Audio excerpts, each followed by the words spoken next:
come to me because they understand that I give room for being human. You need to be able to give room for being human for your children, because that will help you to be able to, put things together as regards what your children, should do. So when you create room for those connections, when you tell your children that nobody is infallible, including you, it helps you. It helps you put out a connection that even when you are wrong, it can be solved. You want your children to make mistakes and be able to actually share them with you, and not make mistakes and look for solution outside of what you can offer.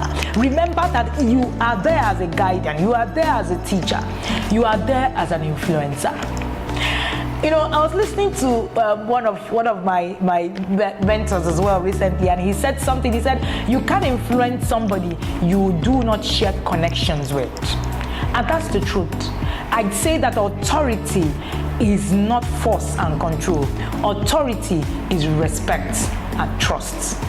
If your child does not respect you, does not trust you, then you have lost authority. You need to be able to create connection. People will only speak to people that they feel connected with. People will only, connect with people and listen to them when they actually have a relationship with them. Are you creating connections with your children, or you're just interested in forcing obedience? All right. Some time ago, we were in a friend's house, and when we got there, my children started asking, what can they do? And there was no TV in the house at the moment. And she called me and she said, how did you do it? Many people who come here with their children, the first thing they ask is, there's no TV. I want TV to watch. I smiled.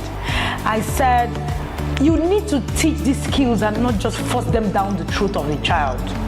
So I see many parents who say, we want to do TV restrictions, but immediately they are just out there. The children just take on and put on the TV. What does that tell you? That should tell you that obviously the children didn't know why there are those restrictions. People ask me, how do you get your children not to get so crazy about television, or not to just understand that the television, they need to watch it at the time when they need to watch it. Simply put, teaching the children skills and why some of those rules and instructions are there. Children are not to be left on their own. Children are there to be guided. You need to learn to guide your children. So don't force obedience. Teach them what to do. Teach your children how to do things.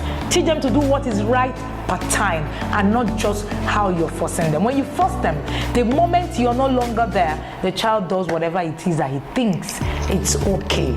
So it's not okay for you to just, teach your child, force your child to just do anything. Let them understand why those things are there and how they should be implemented. Another thing that discipline is not yelling. I know that that's the part that many parents, in fact in the group, if we get requests in my email about anything, challenges of parenting, one of the challenges that we have is emotions control, yelling. I see that a lot of parents take to yelling. That's no fault of ours. Let me tell you why. Many times when you're programmed with a certain thing, you end up actually reflecting it even when you become a parent. Many of us never like to be yelled at, but we see ourselves be yelling as well. And you're wondering, what's happening? I don't even like myself like this. It's because parenting characteristics are very reflective. Someone said that if you the Jesuits, we say if you give them children from 0 to 7, they remain Catholics forever. That's because programming happens from the 0 to the 7th year of a child. When you program a child, the child naturally becomes what you program them with, because 95% of the time we're acting from our subconscious. I shared a video recently in our group, and the video was talking about how our subconscious, if you haven't seen the movie The Matrix, it's not fiction, it's actually a documentary. You should go watch it and go and see how our subconscious affects who we become and who we are. Have you ever wondered why some people, who come from the poor background, I saw the Rich Dad and Poor Dad book, shared that. You come from a poor background, you can struggle all your life and you're never able to make it. Meanwhile, you see someone from a rich background, they don't need to do anything. They can be stupid all their life and yet they actually become rich. Why? Programming.